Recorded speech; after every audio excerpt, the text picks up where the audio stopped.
Bismillahirrahmanirrahim. Alhamdulillahirabbil alamin. Wa bihi nasta'inu ala umuri dunya waddin. Allahumma rzuqna fahman nabiyyin wa hifdzal mursalin wa ilhamal malaikatil muqarrabin. Babun minad dini al-firaru minal fitan. Minad din al-firaru minal fitan. Salah satu juzuk agama min tab'idiyah. Kita terjemah min secara tab'idiyah dengan mana juzuk, salah satu juzuk agama ialah lari daripada fitan, lari daripada fitnah. Kita terjemah min tu dengan makna min tab'idiyah supaya sesuai dengan Imam Bukhari punya jalan perbahasan, sesuai dengan jalan perbahasan Imam Bukhari sejak awal Kitabul Iman, iaitu untuk menyatakan iman ni zu ajza', iman dan agama ni mempunyai ajza' yang banyak, dan iman ni murakkab, susunan ataupun gabungan dari ajza' yang banyak. Jadi sebab tu kita terjemah min tu dengan makna min tab'idiyah, ai min ajza'id din, min ab'adid din, termasuk ab'ad agama, termasuk juzuk-juzuk agama, bahagian-bahagian dalam agama ialah al-firaru minal fitan, lari daripada fitnah.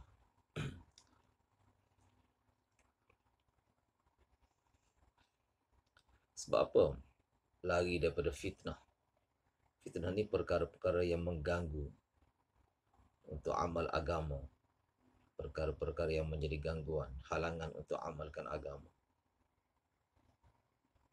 Kenapa lari itu dianggap satu juzuk dari agama? Kerana lari termasuk dalam saddu zara'i'. Saddu az-zara'i', maknanya tutup pintu. Pintu yang menjadi laluan untuk rosaknya agama, pintu tu ditutup. Macam Quran kata la taqrabuz zina, jangan kamu mendekati zina. Quran tak kata jangan berzina. Berzina memang dah haram. Mendekati kepada zina juga adalah haram dan dilarang. Sebab apa? Sebab dilarang mendekati sebab mendekati muqarabatuz zina itu dhari'atun ila zina, dhari'atun ila zina. Muqarabatuz zina, menghampiri zina, adalah dhari'atun, wasilatun, laluan untuk berlakunya zina. Jadi dilarang daripada wasailus syai', wasail sesuatu, laluan untuk sampai ke sesuatu, dilarang sebagai apa? Sebagai tutup pintu. Tutup pintu supaya pintu perkara haram tu tidak terbuka, maka laluan ke arahnya pun ditutup. Jadi saddu zara'i' al-ma'siyah itu minad din, menutup pintu-pintu maksiat adalah sebahagian dari agama. Boleh faham tak?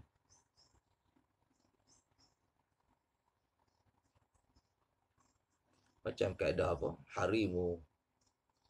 Harimul harami haram. Perkara yang ada di sekeliling haram adalah perkara itu juga haram. Harimul harami haram. Bila mana arak haram, maka harimnya perkara yang di sekeliling arak tu, pembuatannya juga haram, penjualannya juga haram, I'lan untuk melariskan arak juga haram. Semua perkara yang ada di sekeliling arak adalah haram. Jadi sebagaimana haramnya arak itu agama, perkara yang meninggalkan wasailnya, meninggalkan wasailul haram juga adalah agama.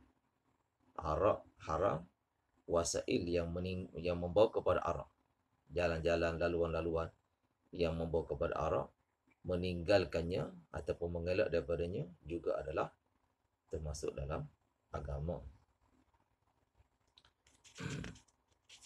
Boleh faham? Wabi qala haddatsana Abdullah bin Maslamah عن مالك عن عبد الرحمن بن عبد الله بن عبد الرحمن بن أبي صعصعة عن أبيه عن أبي سعيد الخدري رضي الله تعالى عنه أنه قال قال رسول الله صلى الله عليه وسلم يوشك أن يكون خير مال المسلم غنم يتبع بها شعف الجبال ومواقع القطر يفر بدينه من الفتن. Kalau sebelum ni Imam Bukhari cerita syu'abul iman, cabangan-cabangan iman dalam bentuk af'al. Di sini Imam Bukhari cerita cabangan iman, ajza'ul iman dalam bentuk turuk. Dalam agama, dalam syariat ni ada yang bersifat af'al, kita kena buat, yang ni awamir, dan ada yang bersifat turuk, kita kena tinggalkan, yang ini manhiyat. Boleh faham?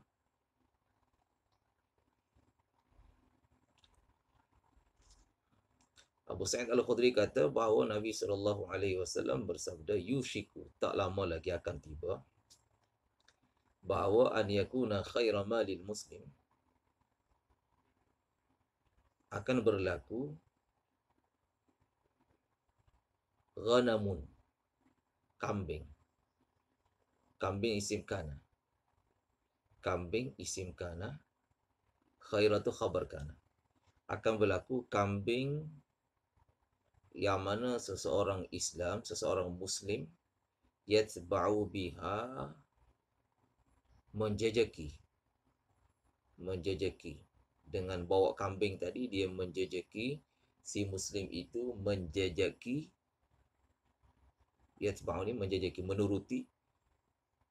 menuruti sya'afal jibali, puncak-puncak gunung. Sya'afal jibal, puncak-puncak gunung. Puncak, bahasa Urdu kata choti. Choti ni puncak lah, gunung. Ada kambing ni jenis kambing apa? Kambing memang sesuai dengan bukit. Kambing jenis kambing perbukitan. Dia tak ada masalah untuk menelusuri, berjalan, memakan apa di pinggir-pinggir bukit. Jadi akan berlaku tidak lama lagi, kambing yang mana si Muslim bawa menuruti puncak-puncak bukit, wa mawaqi'al qatri, dan tempat jatuhnya hujan. Sebab tempat turun hujan ni subur, banyak rumput, banyak makanan untuk kambing. Kambing yang macam ni akan jadi apa? Khaira malil muslim, khabar. Khaira itu khabar kana, akan menjadi harta terbaik orang Islam. Yang mana yafirru bidinihi, dia lari, bidini bawa agamanya, lari daripada fitnah, lari daripada gangguan-gangguan, bawa agamanya, lari untuk menyelamatkan agamanya, bawa bawa agamanya untuk selamatkan agamanya, lari daripada apa? Minal fitan, lari daripada fitnah, macam Ashabul Kahfi lari ke gua kan, untuk selamatkan iman mereka.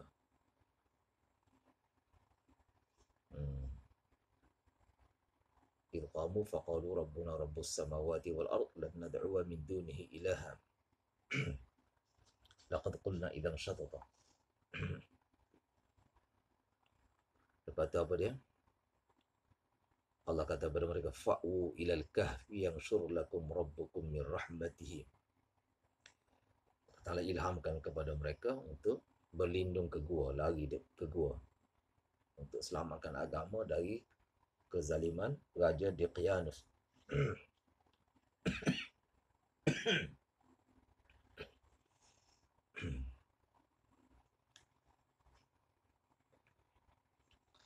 Syahid terjemah di mana? Syahidut terjemah, yang menjadi petunjuk bagi terjematul bab, bagi tajuk bab, dekat perkataan yafirru bidini minal fitan, lari bawa agamanya, lari daripada fitnah. Macam mana tu boleh jadi syahidut terjemah tu? Sebab dalam terjemah kata lari itu satu juzuk daripada agama. Bila din sebahagian daripada agama, satu juzuk dari agama, al-firar, lari. Di sini dekat mana cerita satu juzuk?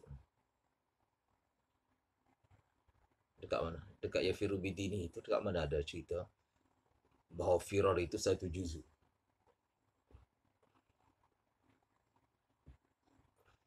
Adakah? Tak ada ke tak ada? Ya, tolong jawab.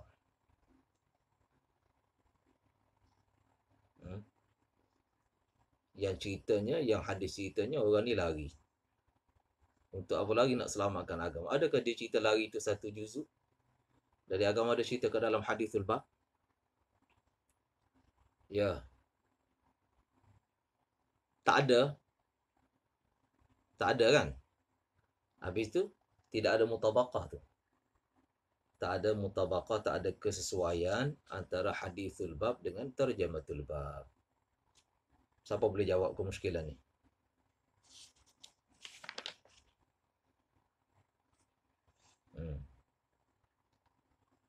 Tak ada kesesuaian. Sebab dalam hadithul bab tak ada cerita pun bahawa lari itu satu juzuk. Yang diceritanya orang tu lari itu saja. Orang tu lari. Tujuan apa lari? Nak selamatkan agama. Jadi sebab tu, kalau kita nak tengok secara nasinya, kan, dia tak ada sebutlah di sini illat dia lari tu. Illat mansusah tak ada. Illat ada dua kan, illat mansusah, illat mustanbatah. Betul ke betul? Dah belajarkan tahun lepas dalam lubul usul. Illat mansusah, illat mustanbatah. Kalau kita nak cari illat mansusah, di sini tak ada sebut ni. Illat mansusah mengatakan orang ni lari, larinya tu minad din, tak ada. Lari daripada fitan, lari kerana nak mengelak fitnah tu adalah sebut, tapi larinya tu satu juzuk daripada agama, tak ada. Sedangkan dekat terjematul bab minad din tu min tab'idiyah. Minad din min tab'idiyah, min dengan makna sebahagian. Dalam hadis luar tak ada cerita. Melainkan kita kata illatnya illat mustanbatah. Illat mansusah tak ada. Illat yang dinaskan bahawa orang ni larinya tu satu juzuk dari agama, itu tak ada. Illat mansusah tak ada. Illat mustanbatah kita boleh fahami daripada mana tu? Kita boleh fahami illat mustanbatah. Antara belajar masalikul illah ada berapa? Ada berapa masalikul illah? Ya Hilmi, baru belajar dalam lubul usul. 10 ke 12? Ya. Keluar senyap ni, makan daging banyak sangat, tak ingat habis ilmu. Dia tu nak jawab. Siapa boleh jawab? Masalikul illah ada berapa? Masalikul ada 10. Ada yang illat mustanbatah, ada yang mansusah. Di antara illat mustanbatahnya, dia punya masaliknya di sini apa? Dia di antara kita dah tahu sini ilahnya ilah mustanbatah kan. Ilah mustanbatah. Di antara masaliknya apa? Ilah mustanbatah ni. Hmm. Di antara masalikul illah. Ya. Kena tengok balik lubul usul. Semua senyap ni. Hmm.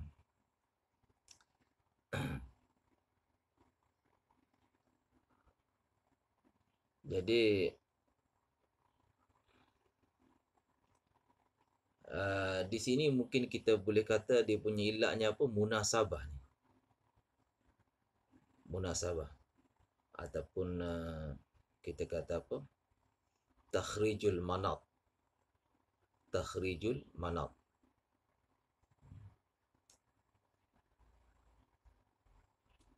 Macam kita kata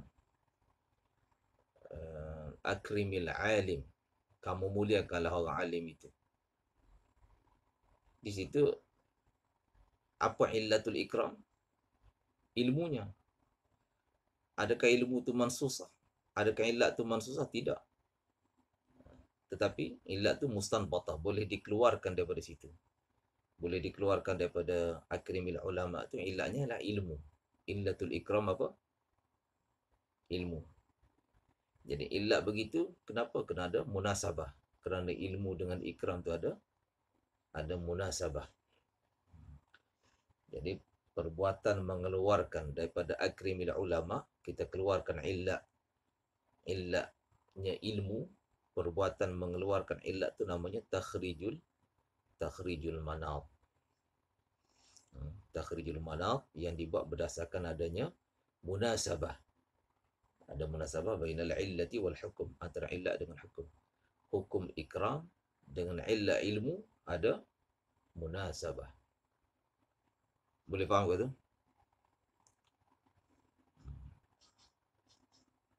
Jadi di sini sama juga ni. Untuk mengelak daripada sesuatu, untuk mengelak, untuk jaga, lari untuk jaga agama, lari untuk memelihara agama, oleh kerana dia tu menjadi perantaraan, wasilah. Lari untuk menjaga agama menjadi wasilah untuk selamatnya agama, maka wasilah itu boleh menjadi satu juzuk daripada agama. Lari yang merupakan wasilah untuk selamatkan agama, lari ataupun hijrah itu boleh menjadi satu juzuk daripada agama. Mana ada munasabah. Lari itu ada munasabah dengan apa?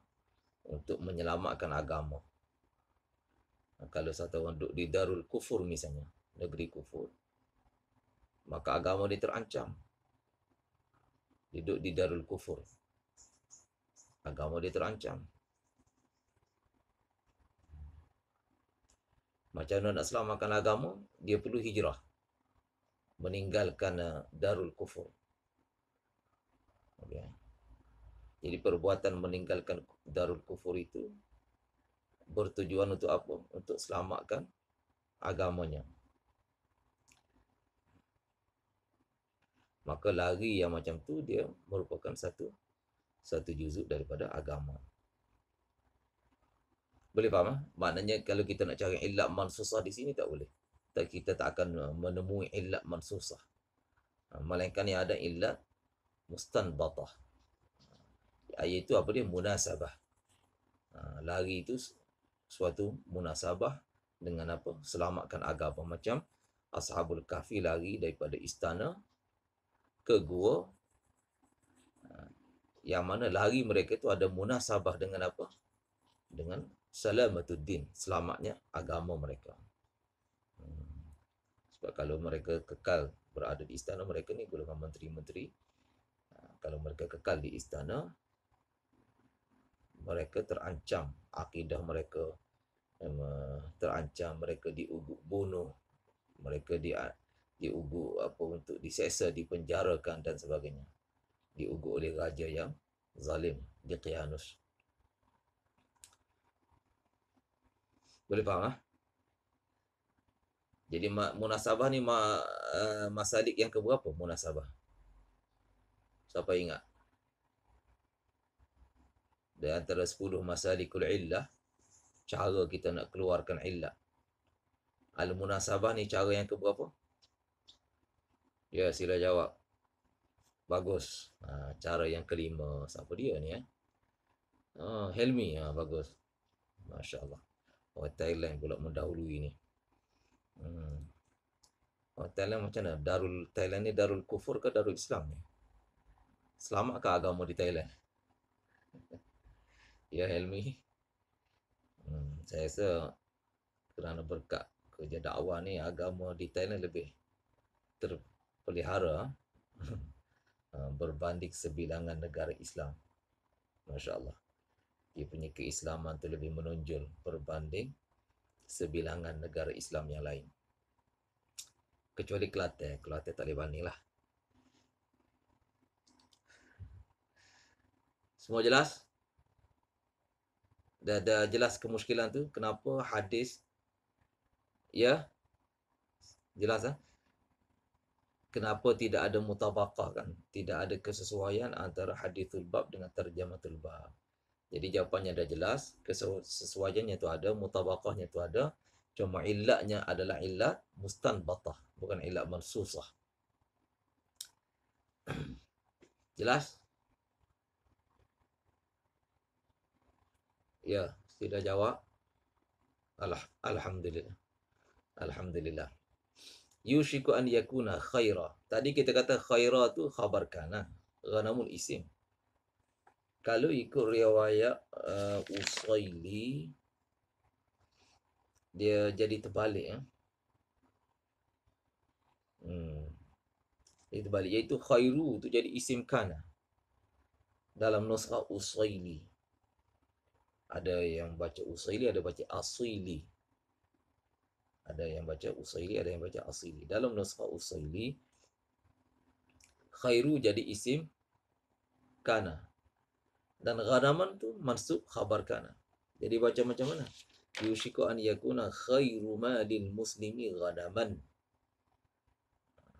Kali ikut ni lebih hampir kepada nahwu lah.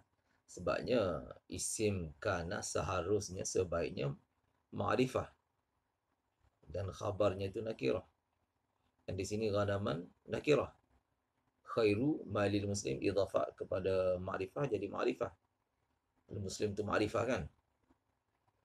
Jadi nuskha Usaini ini lebih hampir lah, lebih akrab ila nahwi kepada nahwu. Yushiku an yakuna khairu malil muslimi ghanaman yattabi'u biha ataupun yatba'u biha sya'fal jibali wa mawaqi'al qatri.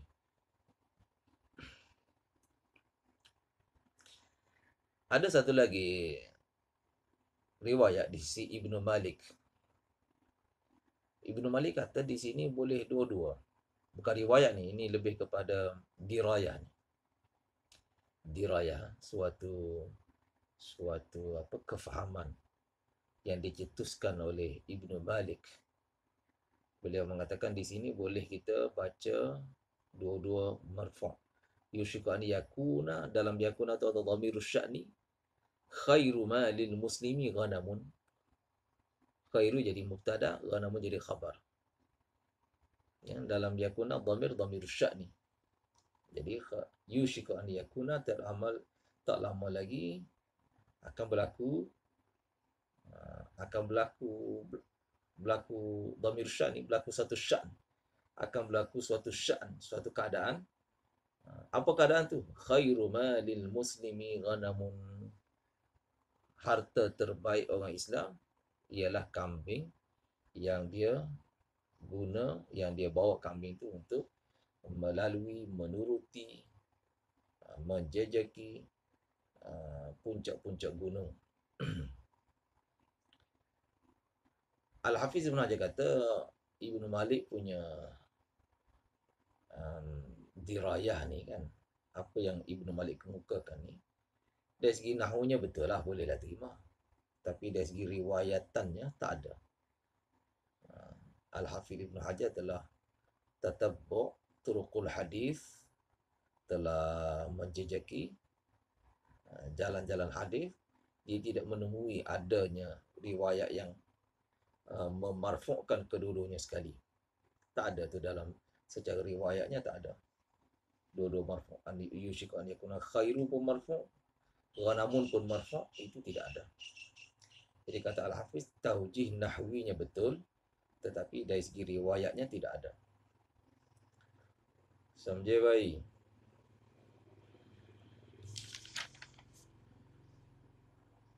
Fitan ni apa? Fitnah. Dalam nususul kitab was sunnah, bila sebut fitnah ada beberapa makna. Satu dengan makna syirik. Wal fitnatu akbaru minal qatli. Fitnah dengan makna syirik. Syirik itu kesalahannya lebih besar daripada membunuh. Sebab syirik dosa yang Allah Ta'ala tak akan ampunkan. Inna Allah la yaghfiru an yushraka bihi. Berbeza bunuh tahtal masyiah. Tahtal masyiah boleh Allah Ta'ala ampunkan, terserah kepada Allah. Insya'a afa anhu wa insya'a aqabahu. Kesalahan bunuh ni sama ada bunuh orang ataupun bunuh diri sendiri. Sama ada dia bunuh orang ataupun bunuh diri sendiri, dua-dua kesalahan tu masih tahtal masyiah. Berbeza syirik termasuk dalam dosa yang mana tidak akan diampunkan oleh Allah Subhanahu wa taala. Berdasarkan firman Allah, innallaha la yaghfiru an yushraka bihi wa yaghfiru ma duna dzalika liman yasha. Itu satu makna fitnah. Yang kedua, fitnah dengan makna ma syaghalaka wa alhaka 'anillah, yang melalaikan kamu, menyibukkan kamu daripada Allah Subhanahu wa taala, menjadikan kamu lalai daripada Allah Subhanahu wa taala, tak boleh mengingati Allah. Ini termasuklah harta benda, anak isteri. Innama amwalukum wa auladukum fitnah. Yang ketiga, fitnah dengan makna tuduh orang, membuat tuduhan palsu. Fitnah dengan makna membawa tuduhan, membawa tuhmahan, membawa reka, membawa cerita-cerita palsu, memfitnah. Okey. Itu yang ketiga. Fitnah dengan mana membuat tuduhan yang palsu.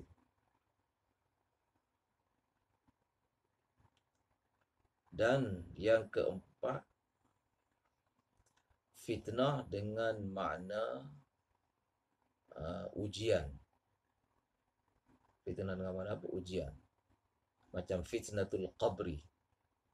Wa a'udzubika min fitnatil bahya wa min fitnatil maut wa min fitnati azabil qabr. Minta lindung kepada Allah Subhanahu wa taala daripada fitnah di dalam kubur. Fitnah soalan al-munkar wan nakir, yang akan tanya man rabbuk, ma dinuk, man nabiyuk, dan seumpamanya.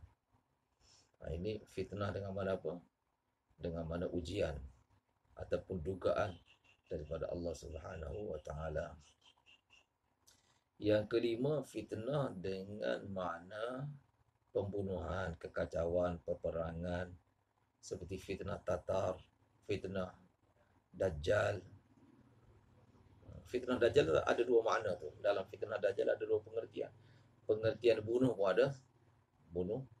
Sebab Dajjal akan bunuh ramai orang. Dan merampas makanan dan sebagainya. Jadi fitnah dengan makna kekacauan, peperangan, rampasan harta benda dan sebagainya pun ada dalam fitnah Dajjal. Dan fitnah dengan makna dugaan pun ada dalam fitnah tu Dajjal tu. Sebab Dajjal juga merupakan dugaan kepada semua manusia. Siapa yang masuk syurga Dajjal akan terjerumus ke neraka. Sebaliknya, orang yang memasuki neraka. Dajjal akan bawa dua kan. Akan bawa syurga, akan bawa neraka. Siapa yang memasuki nerakanya Dajjal, dia akan sampai ke syurga. Wal aksu sahih. Dan sebaliknya pun berlaku. Iaitu siapa yang memasuki syurganya Dajjal akan terjerumus ke neraka. Boleh faham? Di sini fitnah dengan mana yang mana ni? Di sini fitnah dengan mana yang terakhir lah. Fitnah dengan mana gangguan terhadap agama, kekacauan, pembunuhan, perampasan harta benda dan sebagainya akan berlaku. Dan di mana seseorang Muslim akan ditekan, akan berlaku idtihad, ditekan kerana nak amalkan agama, dia ditekan, dia dihalang, dia disekat, dikenakan apa, denda dan sebagainya. Jadi Nabi kata dalam satu hadis kan, bajiru bil amali fitanan ka qita'il lailil muzlim. Kamu segeralah melakukan amal sebelum tibanya fitnah yang bagaikan potongan-potongan malam yang gelap. Malam yang gelap punya potongan tu, kepingan-kepingan, kalau kita keping-kepingkan dia, kepingan malam yang gelap itu, fitnah akan datang dalam bentuk yang macam tu. Gelap yang mana mengelilingi daripada segenap arah.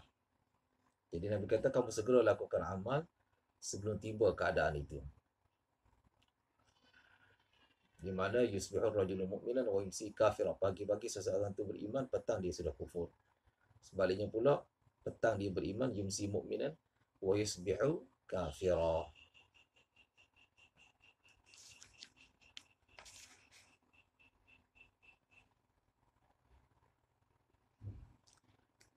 Boleh faham? Uzlah, mengasingkan diri dengan jalwah. Mana lebih afdal? Al-uzlatu wal khalwatu, beruzlah, berkhalwat, mengasingkan diri, ataupun al-ikhtilatu wal jalwatu, bergaul dengan masyarakat dan keluar. Jalwat mana keluar kepada masyarakat, bukan mengasingkan diri. Mana lebih afdal antara dua tu? Satunya keadaan ketika fitnah. Ketika berlaku fitnah, kekacauan, halangan-halangan untuk amalkan agama. Masa ni jelaslah al-khalwatu afdal. Berkhalwat itu lebih afdal. Jangan salah faham ni, bukan khalwat dengan perempuan ajnabiyah ni. Khalwat dengan Allah, khalwat dengan mana mengasingkan diri. Seperti Abu Dzar Al-Ghifari radhiyallahu ta'ala anhu, mengasingkan diri ke perkampungan terpencil namanya Rabadah. Itu khalwat seperti yang Abu Dzar buat. Kalau keadaan berlakunya fitnah ammah, maka khalwat adalah afdal. Beruzlah dan berkhalwat itu lebih afdal. Itu dalam ketika berlaku fitnah. Kalau tidak ada fitnah, zaman biasa saja, zaman yang tidak ada fitnah, keadaan biasa, mana lebih afdal? Imam Syafi'i punya pandangan al-ikhtilatu aula. Ikhtilat mana bergaul dengan masyarakat. Ini jangan salah faham lah istilah ni.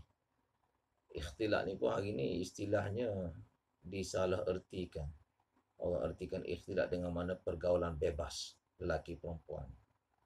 Sebagaimana juga perkataan istilah khalwat itu dirosakkan. Asalnya khalwat ma'allah dijadikan khalwat ma'al ajnabiyah. Dah rosak istilah dah. Istilah khalwat pun dah dirosakkan. Istilah ikhtilat pun dah dirosakkan. Di sini kita tidak mengambil dua perkataan ni dengan makna yang rosak tu. Okey. Khalwat di sini dengan makna khalwat dengan Allah, mengasingkan diri. Macam Ashabul Kahfi buat. Dan ikhtilat pula dengan mana bergaul dengan masyarakat. Bukan mana ikhtilat dengan mana pergaulan bebas. Ikhtilatul jinsaini. pergaulan gender bebas, jantina lelaki perempuan yang bebas secara bebas, bukan gitu maksud. Ikhtilat yang Imam Syafi'i kata al-ikhtilatu aula di sini, yaitu ikhtilat dengan mana bergaul dengan masyarakat. Ini dalam keadaan biasa, dalam keadaan tak ada fitnah. Al-ikhtilatu aula kata Imam Syafi'i, sebab banyak faedah dapat melalui bergaul dengan masyarakat ni.